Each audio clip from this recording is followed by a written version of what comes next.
Hello, welcome everyone. My name is Olga Atamanova. Welcome to the Media Center. We will be talking about current situation in our energetic field. We will talk about current repairs, about restoration of our energetic system after the damages after attacks from Russia. We will talk about preparation to the new heating season. Today we have Oleksandr Kharchenko in the studio. Hello, Oleksandr. Last 10 days, about couple weeks, we see a lot of attacks from Russia against our energetic systems. We see the intensification of those attacks. So what are the consequences? Well, let's start with that. The attacks that are focused on the energetic system, there was none. It was not focused. It is really difficult at the same time to compare this to the past attacks because previously we could tell that it was focused against the energetic system. However, this time, yes, there definitely were a few attacks against the energetic objects. However, right now it mostly looks like separate strikes against separate objects. So what we can claim is there was no attacks focused on energetic system. Why it is so? It's beyond my competence. However, about the current situation, it is difficult. For example, especially in Mykolaiv region, the situation is quite difficult, and especially considering that this is a frontline zone. In Odessa, it's even difficult to describe the situation. It's more difficult to say what's left untouched because everything was attacked, and that's why the situation is very difficult, and that goes for the whole south of Ukraine and also Kharkiv region. If we're talking about the rest of Ukraine, well, there is a few things to consider. Well, first, we are entering this summer way better than we did last year. We have much more resources that were restored,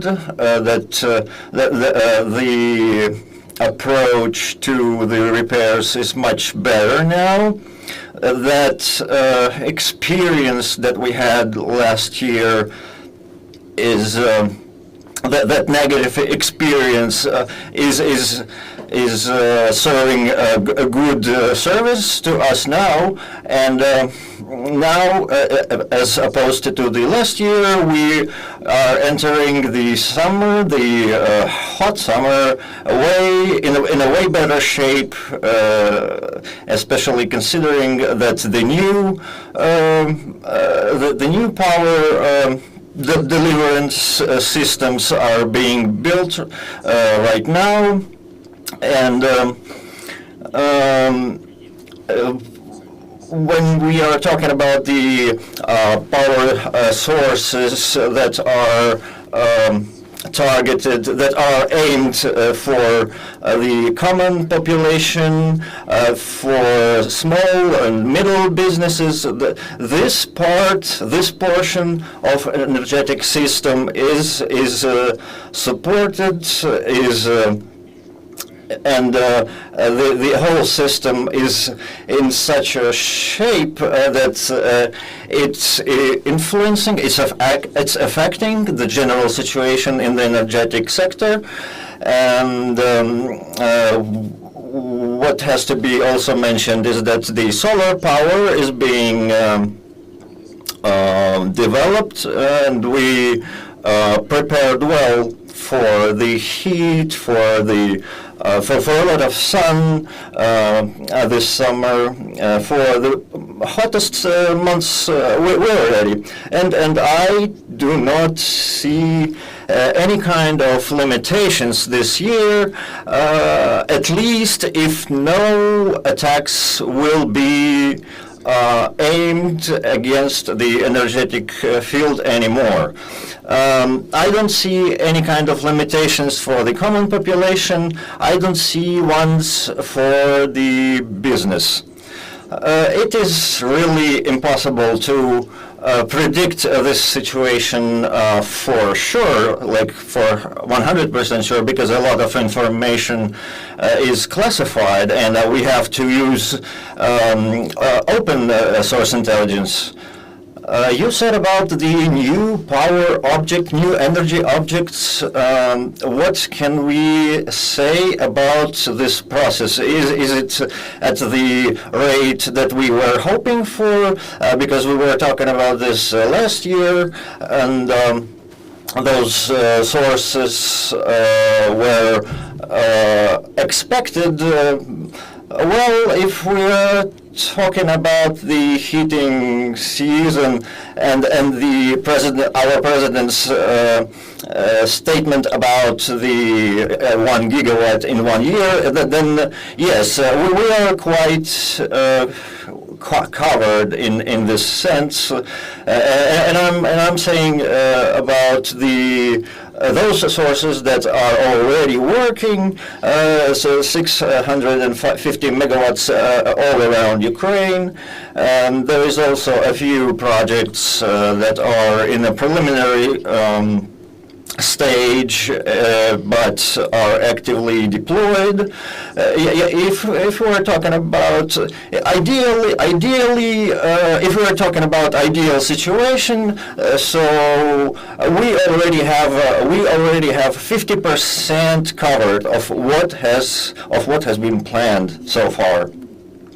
We understand that traditionally in the summer the consumption increases. We remember how it was last year when the temperature started to increase at a very high rate, and we remember those blackouts last summer. We understand that it can be affected by the attacks. Well, let's not talk about attacks right now, because this is something beyond our control. However, there is a lot of effort being exercised in this direction. And also, let's consider that those attacks did not harm the energetic field as much as it was feared. And considering that this summer is, if this summer will not be hotter than the last one, then the energetic system will be fine. It will be fine, and I do not foresee any kind of technical problems. And to top it off, I am pretty sure that the situation that we saw last year will not repeat. What can we say about the import of the energy as of right now? It happens. It's mostly on commercial basis. We do, however, export as well as import electrical energy. If we're talking about solar energy, for example, then the export definitely happens. And sustaining the import of the electrical energy that we have from Europe, it's more on a commercial. It's on a commercial basis. It's not controlled by the state. It's just traders making money, and it's a good thing. I do hope that it stays, that the situation remains like this. What about the future? Well, on a strategic level, it's a significant challenge it's not a secret.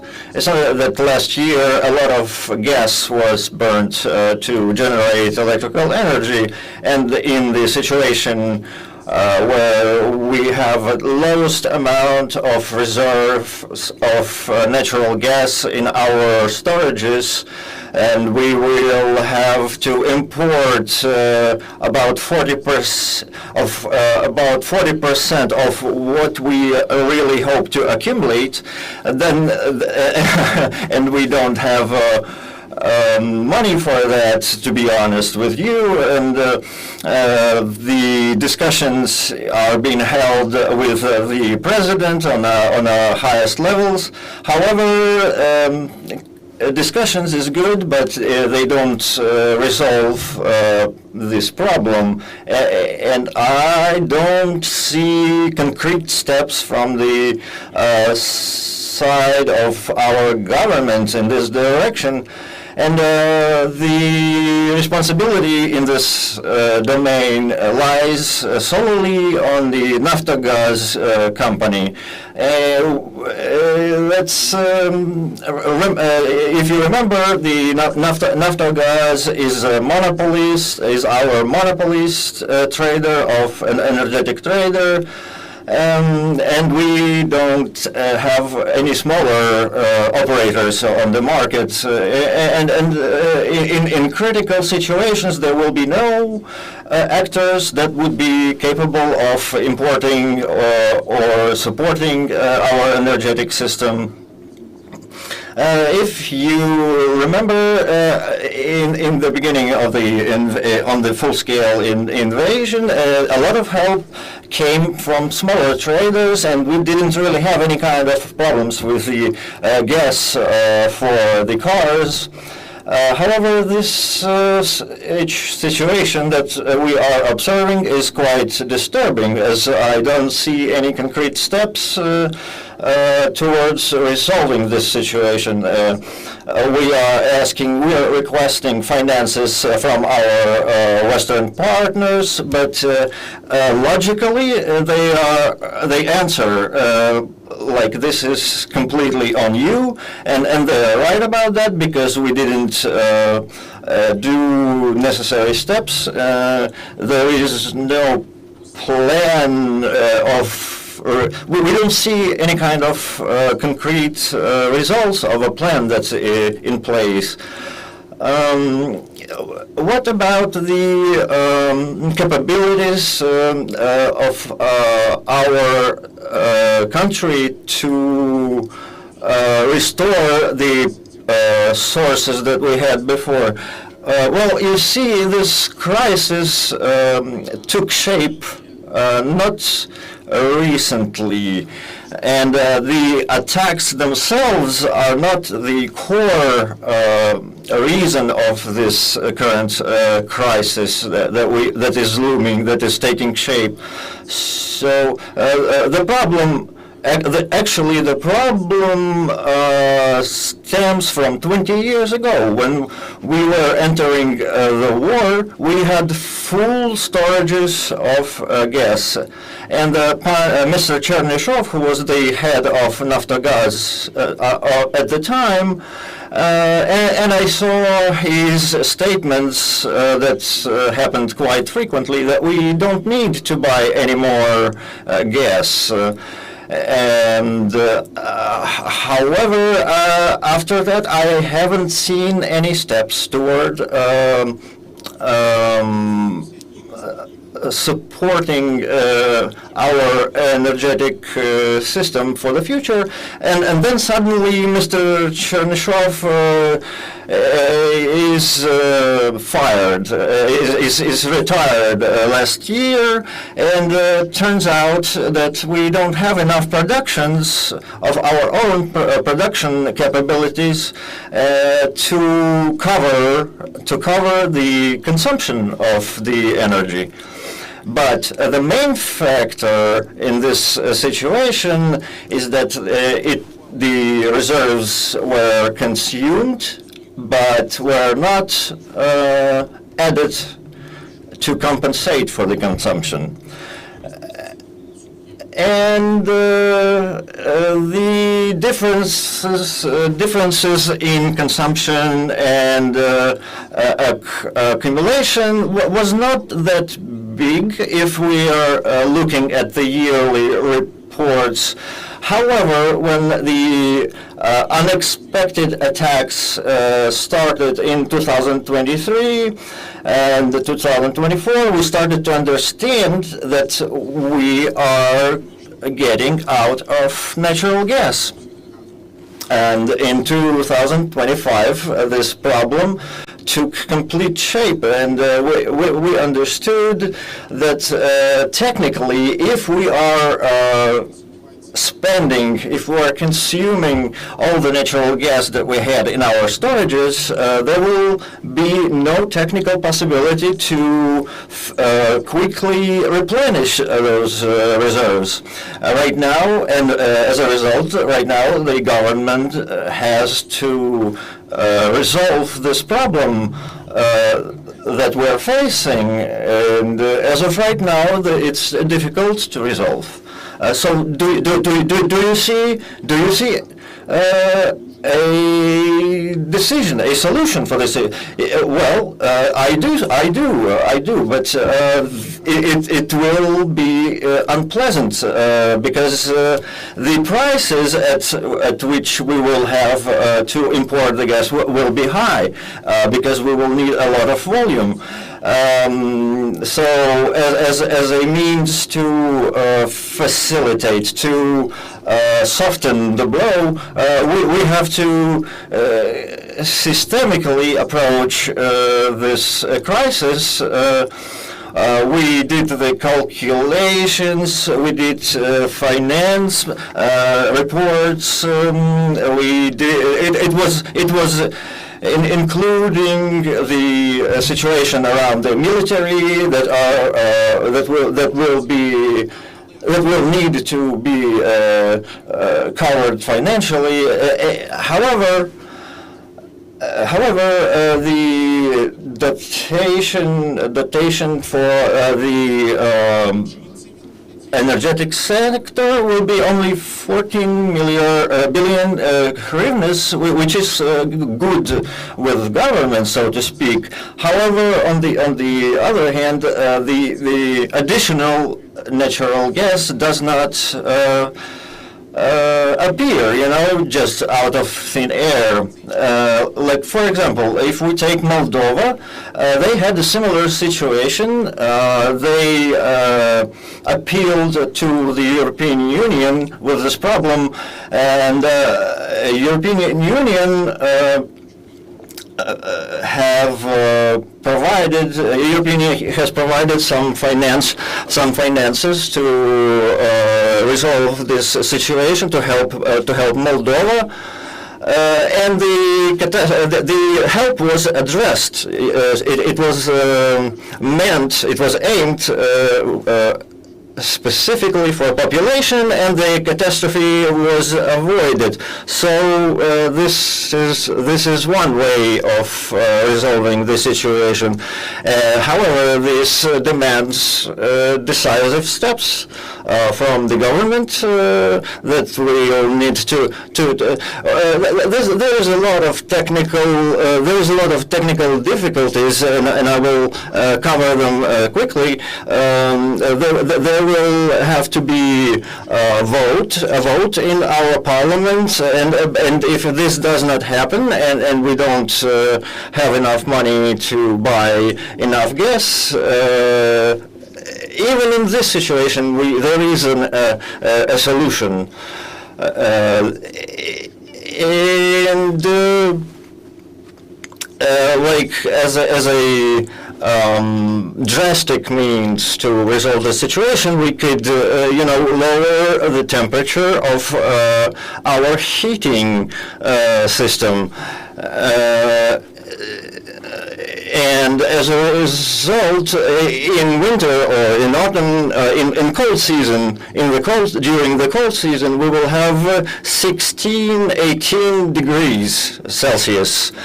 Well, Well, and it's not like this bad, and for many of the Ukrainians who have seen the war happening for the past several years at full scale, the Ukrainians are used to it. So maybe business sector can,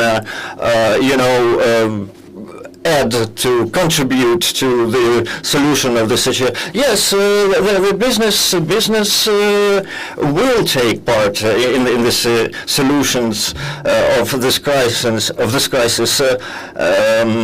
Because they will be interested in getting, governmental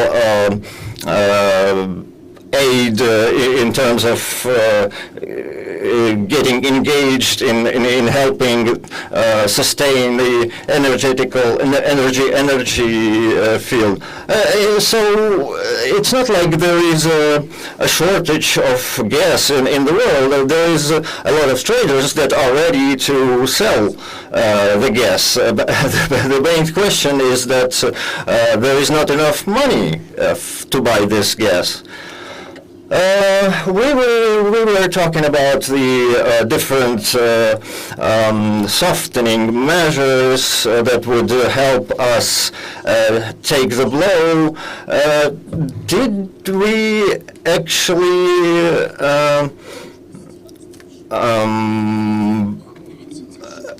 increase of import recently? So maybe this side of the crisis could be beneficial. Maybe import could cover for the shortage. Well, if we're talking about specifically electrical energy, the import. The import is increasing. Export also is increasing. Ukrenergo, the company operator, the state operator of the electrical sector, is working on it. The process is pretty intensive right now in that sense. And of course, I would like to ask you about the winter, as usual. Do we plan for blackouts this winter? Well, it's about gas. If you ask me about the gas in the winter, I don't know. If there is no problems with gas, we will have energy. So if we have gas, everything is fine. Well, I don't know about everything is fine, but we have enough resources to generate enough electricity if we have enough gas. Of course, if we consider that there will be no additional attacks focused on the energy sector. My personal prognosis, my personal prediction is that if we have gas, we will be fine. If anybody has questions, please. Thank you for the conversation. Thank you for the invitation. There is a question.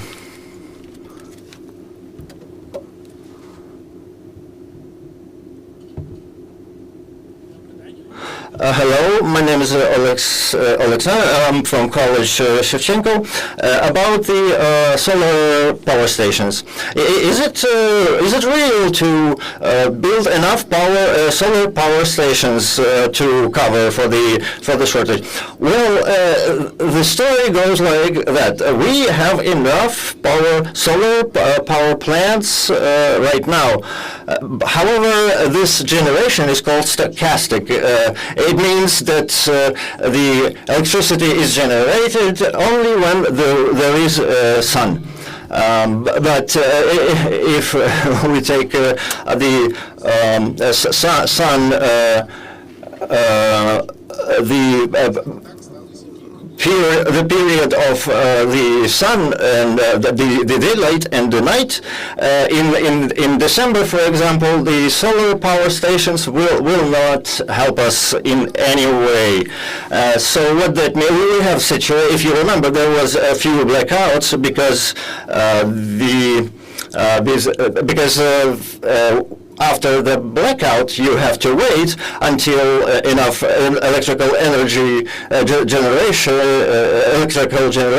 is enough to switch on the electricity. And not many people are ready to wait for a day to start using the electricity. Unfortunately, the technical capabilities of humankind is not enough right now to store enough electrical energy for the sustainable provision of electrical energy. And unfortunately, it's not a solution right now to,